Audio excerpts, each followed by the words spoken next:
Assalamualaikum warahmatullahi wabarakatuh.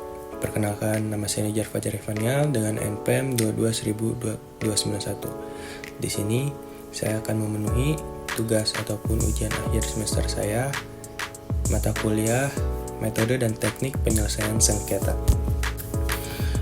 Dimulai dari pengertian sengketa dan penyelesaian sengketa, di mana sengketa adalah perbedaan pendapat atau pertentangan antara dua pihak atau lebih yang timbul dari suatu peristiwa hukum atau fakta yang menimbulkan hak dan kewajiban bagi para pihak yang bersengketa. Sengketa dapat terjadi dalam berbagai konteks seperti bisnis, keluarga, masyarakat, dan bahkan antar negara. Penyelesaian sengketa adalah upaya untuk mencapai kesepakatan atau solusi atas suatu sengketa. Upaya ini dapat dilakukan melalui berbagai metode dan teknik, baik formal maupun informal. Metode penyelesaian sengketa dapat diklarifikasikan menjadi dua kategori utama. Yang pertama itu metode formal, yang dimana diatur oleh undang-undang dan melibatkan pihak ketiga yang berwenang, seperti pengadilan, arbitrase, dan peradilan agama. Dan yang kedua itu adalah pengadilan, yang dimana lembaga peradilan negara yang berwenang untuk memutus perkara berdasarkan hukum yang berlaku. Dan yang ketiga itu arbitrase, yang dimana proses penyelesaian sengketa dengan keputusan arbiter yang mengikat. Arbitrase biasanya digunakan untuk menyelesaikan sengketa konvensional. Dan yang terakhir ada peradilan agama, yang dimana lembaga peradilan yang berwenang itu untuk menyelesaikan sengketa yang berkaitan dengan agama dan keluarga. Adapun metode informal, yang dimana dilakukan secara langsung oleh para pihak yang bersengketa tanpa melibatkan pihak ketiga, seperti negosiasi, mediasi, dan konsiliasi. Yang pertama itu ada negosiasi, yang dimana proses komunikasi langsung antara para pihak untuk mencapai kesepakatan yang saling menguntungkan.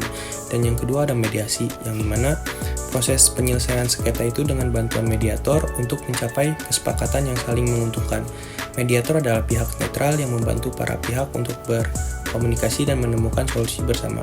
Dan yang terakhir ada konsiliasi, yang dimana proses penyelesaian sengketa dengan bantuan konsiliator untuk mencapai kesepakatan yang saling menguntungkan. Konsiliator memiliki peran yang mirip dengan mediator, tetapi konsiliator memiliki kewenangan yang lebih luas untuk menyelesaikan sengketa. Adapun teknik penyelesaian sengketa, yang dimana teknik penyelesaian sengketa ini adalah metode-metode spesifik yang digunakan untuk menyelesaikan sengketa. Beberapa contoh teknik penyelesaian sengketa itu yang umum digunakan adalah yang pertama teknik win-win, yang dimana mencari solusi yang menguntungkan semua pihak yang bersengketa. Dan yang kedua itu adalah teknik kompromi, yang dimana mencari solusi di mana semua pihak harus merelakan sesuatu untuk mencapai kesepakatan. Dan yang ketiga itu teknik kolaborasi, yang dimana bekerja sama untuk mencari solusi yang kreatif dan inovatif. Dan yang ketiga yang keempat ini adalah teknik mediasi kaukus, yang dimana mediator bertemu dengan masing-masing pihak secara terpisah untuk membahas masalah dan mencari solusi. Dan yang kelima ini ada teknik mediasi subtle diplomacy, yang dimana mediator bolak-balik antara kedua pihak untuk menyampaikan informasi dan proposal. Adapun faktor-faktor yang mempengaruhi pemilihan metode dan teknik penyelesaian sengketa, yang dimana pemilihan metode dan teknik penyelesaian sengketa ini dipengaruhi oleh beberapa faktor. Antara lain, yang pertama itu adalah sifat dan kompleksitas sengketa, yang dimana sengketa yang sederhana dan mudah diselesaikan mungkin dapat diselesaikan melalui negosiasi atau mediasi. Sengketa yang kompleks dan melibatkan banyak pihak mungkin memerlukan metode penyelesaian sengketa yang lebih formal, seperti arbitrase atau litigasi. Dan yang kedua adalah hubungan antara para pihak yang bersengketa, yang dimana para pihak yang memiliki hubungan baik dan saling percaya mungkin lebih mudah menyelesaikan sengketa melalui metode formal, seperti negosiasi atau mediasi. Para pihak yang memiliki hubungan yang tegang atau tidak saling percaya mungkin memerlukan metode penyelesaian sengketa yang lebih formal, seperti arbitrase atau litigasi. Adapun biaya dan waktu yang diperlukan untuk penyelesaian sengketa, yang dimana metode penyelesaian sengketa formal seperti arbitrase dan litigasi biasanya lebih mahal dan memakan waktu daripada metode informal. Dan yang terakhir, keinginan para pihak yang bersengketa, yang dimana para pihak yang bersengketa ini bebas untuk memilih metode penyelesaian sengketa yang mereka inginkan. Adapun prinsip-prinsip penyelesaian sengketa yang baik. Penyelesaian sengketa yang baik harus memenuhi beberapa prinsip, antara lain yang pertama, keadilan, yang dimana solusi yang dicapai ini harus adil dan memuaskan semua pihak. Dan yang kedua ada kesepakatan, yang dimana solusi dicapai harus disepakati oleh semua pihak. Dan yang ketiga ada keberlanjutan, yang dimana solusi yang dicapai harus dapat dipertahankan dalam jangka panjang. Dan yang keempat ada efisiensi, yang dimana penyelesaian sengketa harus dilakukan secara efisien dan efektif. Dan yang terakhir ada keterbukaan, yang dimana proses penyelesaian sengketa harus transparan dan akuntabel. Adapun soal yang kedua, yang dimana soalnya itu berbunyi lembaga-lembaga apa saja yang secara efektif menerapkan sistem APS ketika lembaga tersebut menjalankan tupoksinya dalam membantu persoalan yang ada di dalam masyarakat. Menurut saya yang pertama itu adalah Badan Perlindungan Konsumen Nasional atau bisa disebut BPKN, yang dimana persoalannya itu pelanggaran hak-hak konsumen kayak seperti penipuan, iklan yang menyesatkan, dan produk yang tidak berkualitas. Layanan pengaduan konsumen di BPKN ini menyediakan layanan pengaduan secara online dan offline. Adapun mediasi dan advokasi, yang dimana BPKN ini membantu menyelesaikan sengketa antara konsumen dan pelaku usaha melalui mediasi dan advokasi. Edukasinya mungkin edukasi dan sosialisasi itu mungkin BPKN ini gencar melakukan edukasi dan sosialisasi kepada masyarakat tentang hak-hak dan kewajiban konsumen.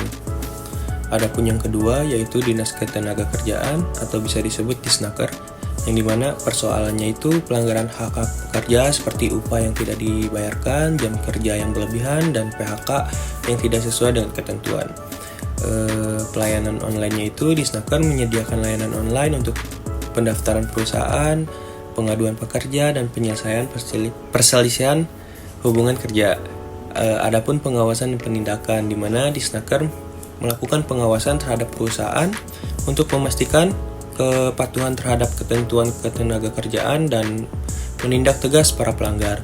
Dan pemberdayaan pekerja, dan adapun pemberdayaan pekerja, yang dimana Disnaker ini membantu meningkatkan keterampilan dan kompetensi pekerja agar lebih berdaya saing. Dan yang ketiga ini ada Dinas Lingkungan Hidup atau biasa disebut DLH. Persoalannya itu pencemaran lingkungan seperti pencemaran air, udara, dan tanah. Adapun pelayanan online-nya itu DLH menyediakan layanan online untuk pengaduan, pencemaran lingkungan, izin lingkungan, dan AMDAL. Adapun pengawasan dan penindakan, di mana DLH ini melakukan pengawasan terhadap kegiatan yang berpotensi mencemari lingkungan dan menindak tegas para pelanggar. Dan pendidikan dan sosialisasinya itu DLH gencar melakukan pendidikan dan sosialisasi kepada masyarakat tentang pentingnya menjaga kelestarian lingkungan hidup. Dan yang keempat ini ada Polres, yang dimana persoalannya itu gangguan keamanan dan ketertiban masyarakat seperti pencurian, perampokan, dan narkoba. Polres juga melakukan patroli rutin untuk mencegah terjadinya gangguan. Terus pelayanan online-nya ini Polres ini menyediakan layanan online untuk pengaduan masyarakat, pelaporan kehilangan, dan pembuatan SIM. Adapun pembinaan masyarakat, Polres melakukan pembinaan masyarakat untuk meningkatkan kesadaran dan partisipasi masyarakat dalam menjaga kontribusinya. Adapun soal ketiga, yang dimana pertanyaannya itu kesimpulan apa yang Anda dapatkan dari tugas kunjungan yang Anda telah lakukan ke lembaga yang Anda kunjungi. Berdasarkan kunjungan saya ke Dinas Lingkungan Hidup dan informasi yang saya peroleh, dan dapat disimpulkan bahwa Dinas Lingkungan Hidup ini menangani berbagai jenis sengketa lingkungan hidup, antara lain yang pertama itu ada pencemaran lingkungan, yang dimana pencemaran air, udara, dan tanah akibat kegiatan industri, rumah tangga, dan pertanian. Dan yang kedua itu ada perusakan lingkungan, yang dimana deforestasi, penambangan liar, dan pembuangan sampah sembarangan. Dan yang ketiga ada perselisihan terkait izin lingkungan, yang dimana sengketa antara masyarakat dan perusahaan terkait izin usaha dan dampak lingkungannya. Dan yang terakhir ada konflik terkait pengelolaan sumber daya alam, yang dimana sengketa terkait akses dan pemanfaatan sumber daya alam seperti air, hutan, dan mineral. Lalu ada mekanisme penyelesaian sengketa lingkungan hidup di Dinas Lingkungan Hidup, yang dimana DLH ini memiliki beberapa mekanisme untuk menyelesaikan sengketa lingkungan hidup. Antara lain, yang pertama itu ada mediasi, yang dimana DLH memfasilitasi mediasi antara pihak-pihak yang bersengketa untuk mencapai kesepakatan yang win-win solution. Dan selanjutnya ada penyelidikan dan penindakan, yang dimana DLH melakukan penyelidikan terhadap kasus pencemaran lingkungan dan penindakan tegas para pelanggar. Dan selanjutnya ada pemberian sanksi administratif, yang dimana DLH memberikan sanksi administratif kepada perusahaan yang melanggar peraturan lingkungan hidup. Dan adapun peran serta masyarakat, yang dimana DLH mendorong partisipasi masyarakat dalam menyelesaikan sengketa lingkungan hidup melalui forum-forum publik dan pengaduan masyarakat. Lanjut, adapun tantangan dalam penyelesaian sengketa lingkungan hidup, di mana Dinas Lingkungan Hidup ini menghadapi beberapa tantangan dalam menyelesaikan sengketa lingkungan hidup, antara lain keterbatasan sumber daya manusia dan anggaran, di mana DLH ini memiliki keterbatasan sumber daya untuk melakukan pengawasan dan penyelidikan terhadap kasus pencemaran lingkungan. Lalu ada kurangnya kesadaran masyarakat, yang dimana masih banyak masyarakat yang belum sadar akan pentingnya menjaga lingkungan hidup dan belum memahami hak-hak mereka terkait lingkungan hidup.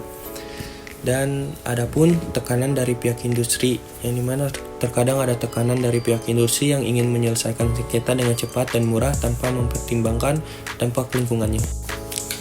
Upaya DLH dalam meningkatkan penyelesaian sengketa lingkungan hidup. DLH terus berupaya untuk meningkatkan penyelesaian sengketa lingkungan hidup, antara lain meningkatkan sosialisasi dan edukasi kepada masyarakat, yang dimana DLH ini gencar melakukan sosialisasi dan edukasi kepada masyarakat tentang pentingnya menjaga lingkungan hidup dan hak-hak mereka terkait lingkungan hidup. Adapun memperkuat kerjasama dengan pihak-pihak terkait. DLH ini menjalin kerjasama dengan pihak-pihak terkait seperti LSM, akademisi, dan penegak hukum untuk menyelesaikan sengketa lingkungan hidup secara konferensif.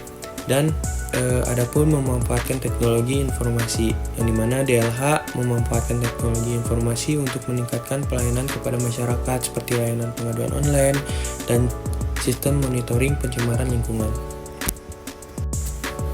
Pesan untuk masyarakat mungkin yang pertama itu adalah masyarakat dapat melaporkan pelanggaran lingkungan hidup kepada Dinas Lingkungan Hidup melalui saluran-saluran yang tersedia.